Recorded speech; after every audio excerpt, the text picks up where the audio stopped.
এবার পঞ্চগড়ে আলুর ফলন ভালো হলেও লোকসানের আশঙ্কায় কৃষক। উৎপাদন খরচ বেড়ে যাওয়ার পাশাপাশি কাঙ্ক্ষিত মূল্য না পাওয়ায় হতাশ তারা। এদিকে আলু খেতে থাকতেই জানুয়ারির মাঝামাঝিতে হিমাগারের বুকিং শেষ হয়ে গেছে। বুকিং স্লিপের আশায় ঘুরছে চাষিরা। অভিযোগ উঠেছে বড় ব্যবসায়ীদের সাথে কোল্ড স্টোরেজ কর্তৃপক্ষ স্লিপ সিন্ডিকেট করে চাষিদের ঠকাচ্ছেন। লাভের আশায় গত বছরের তুলনায় এবার দ্বিগুণ আলুর চাষ করেছেন উত্তরের জেলা পঞ্চগড়ের কৃষকরা। আবহাওয়া অনুকূলে থাকায় ফলনও হয়েছে ভালো, কিন্তু প্রশান্তির হাসি নেই কৃষকের মুখে।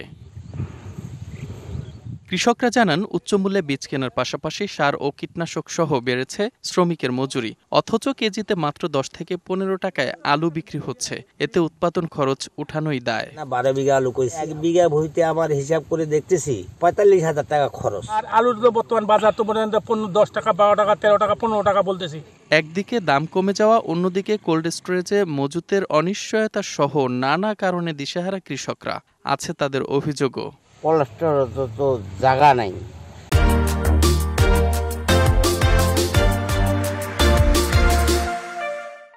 এখন আলু কোথায় রাখবো, কি করব, পোষাবে।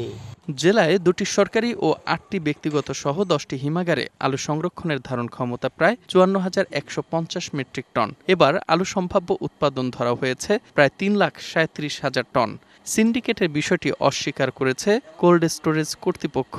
আমাদের ক্যাপাসিটি হলে 1,35,37 মতো ক্যাপাসিটি করা যায়, কিন্তু দেখা গেল যে আমাদের অনেক বস্তা কাটা হয়ে যায়। আসলে এটা কখনোই না, আমাদের কাছে তো সবাই সমান। আমরা তো ভাড়া পাবো, তো যখন ব্যাপক আবাদ হয় তখন পারাপারি হয়।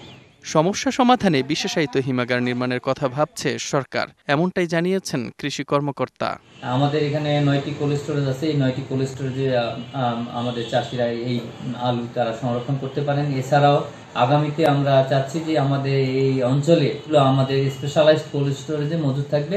চলতি মৌসুমে পঞ্চগড়ে আলু চাষ হয়েছে 14,870 হেক্টর জমিতে, যা গত বছরের তুলনায় 5,000 হেক্টর বেশি। DBC news desk.